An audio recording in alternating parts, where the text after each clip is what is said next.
दोस्तों, कहते हैं प्यार को दो शब्दों में बयां नहीं किया जा सकता और न ही इसकी कोई परिभाषा है।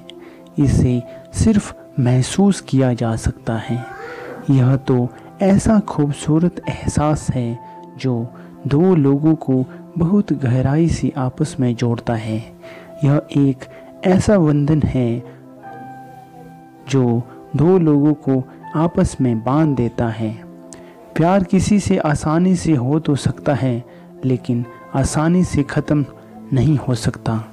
प्यार को सिर्फ वही महसूस कर सकता है जो सच में किसी से प्यार करता है। ऐसे संसार में कई किस्से और कहानियाँ हैं जो हमें प्रमाणित करती है कि सच्चा प्यार न कभी हारता है और न कभी झुकता है। वह हमेशा अमर रहता है। चाहे दुनिया कितनी भी जालिम हो जाए, आखिर में जीत सच्चे प्यार की ही होती है। इन्हीं कहानियों में से एक कहानी हीर रांझा की भी है, जिन्होंने अपने प्यार की एक ऐसी अमिट छाप छोड़ी जिसे दुनिया आज भी याद करती है। उनका प्यार आज भी अमर माना जाता है।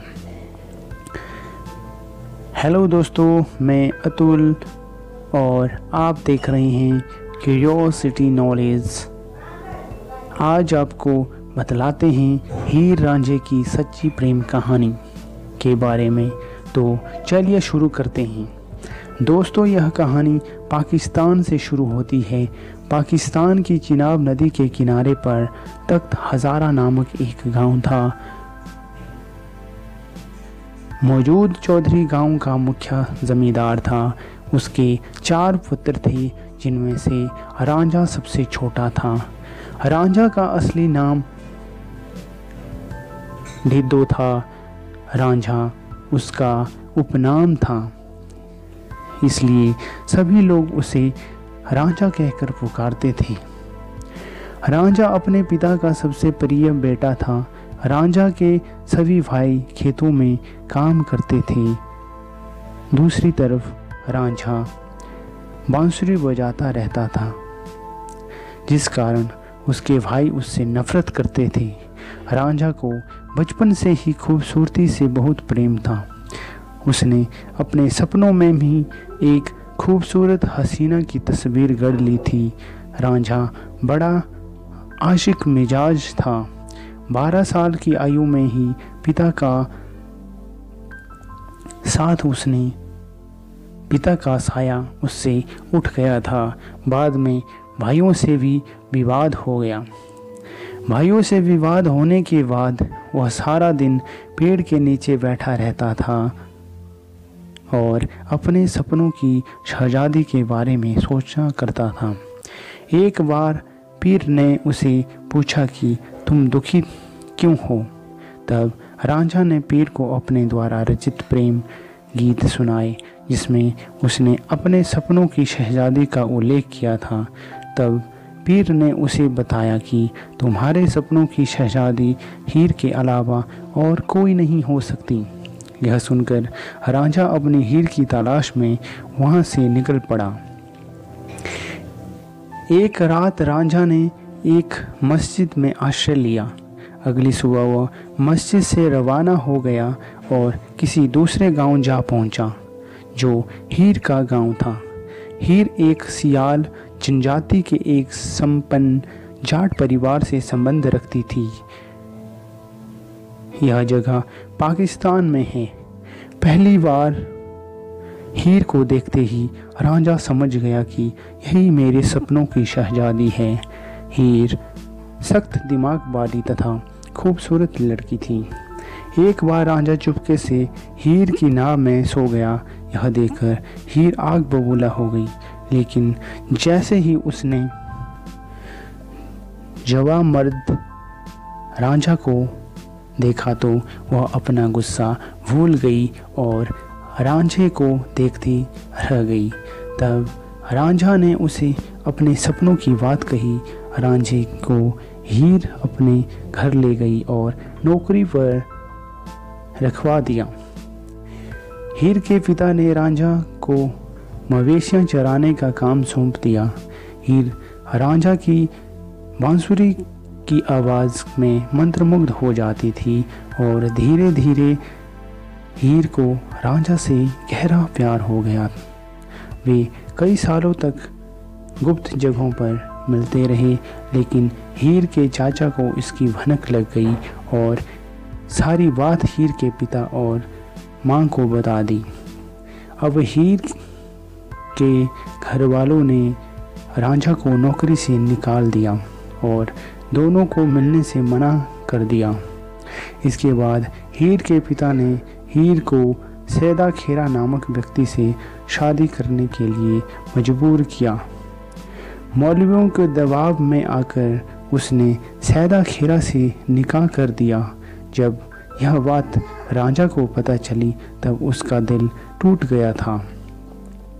वह ग्रामीण इलाके में दर दर भटकता रहा। एक दिन उसे एक जोगी गोरखनाथ मिला। उसके संप्रदाय से जुड़कर रांझा भी जोगी बन गया। रब का नाम लेता हुआ वह पूरे पंजाब में भटकता रहा और अंत में उसे हीर का गांव मिला जहां हीर रहती थी। वह हीर के पति के घर गया और उसका दरवाज़ा खटखटाया। उसकी आवाज़ सुनकर हीर बाहर आई और उसे भिक्षा देने लगी। दोनों एक दूसरे को देखते रह गए। रांझा रोज़ फ़कीर बनकर वहाँ आता और हीर उसे भिक्षा देती। दोनों रोज़ाना इसी तरह मिलने लगे। यह सिलसिला ज़्यादा देर तक नहीं चल पाया और एक दिन हीर की भाभी ने यह सब देख लिया। उसने हीर को टोका तो रांझा गांव से बाहर चला गया। सारे लोग उसे फ़कीर मानकर पूजने लगे। उसकी जुदाई में हीर बीमार हो गई। वैद्य हकीम से उसका इलाज न हुआ तो हीर के ससुर ने रांझे के पास जाकर उससे मदद मांगी। रांझा हीर के घर चला आया। उसने हीर के सिर पर अपना हाथ रखा और हीर की चेतना लौट आई। जब लोगों को पता चला कि वह फ़कीर रांझा है तो उन्होंने रांझा को पीट पीट कर गांव से बाहर धकेल दिया। फिर राजा ने उसे चोर समझकर उसे पकड़ लिया। जब राजा ने उसके प्रेम की परीक्षा ली तो वह उसमें सफल हुआ। फिर राजा ने हीर के पिता से कहा कि रांझा से अपनी बेटी की शादी करा दे। राजा के डर से हीर के पिता ने इस शादी की मंजूरी दे दी, लेकिन शादी के दिन ही हीर के चाचा ने हीर के खाने में जहर मिला दिया ताकि यह शादी रुक सके। यह सूचना जैसे ही रांझा को मिली वह दौड़ता हुआ हीर के पास पहुंचा, लेकिन अब देर हो चुकी थी क्योंकि हीर ने वह जहर वाला खाना खा लिया था जिसमें उसके चाचा ने जहर मिला दिया था, जिससे उसकी मौत हो गई थी। रांझा हीर के मौत के दुख को झेल नहीं पाया और उसने भी वही जहर वाला खाना खा लिया और हीर के करीब ही अपना दम तोड़ दिया। हीर रांझा को उनके पैतृक गांव झंग में ही दफन किया गया।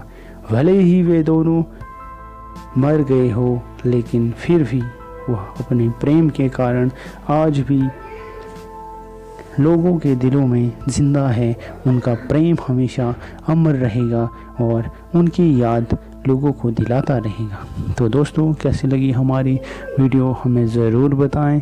वीडियो को लाइक करें, शेयर करें और हमारे चैनल क्यूरियोसिटी नॉलेज को सब्सक्राइब करें और बेल आइकन के ऊपर भी क्लिक करें ताकि आपको नोटिफिकेशन के माध्यम से हमारे वीडियोज़ रोज़ाना मिलते रहें।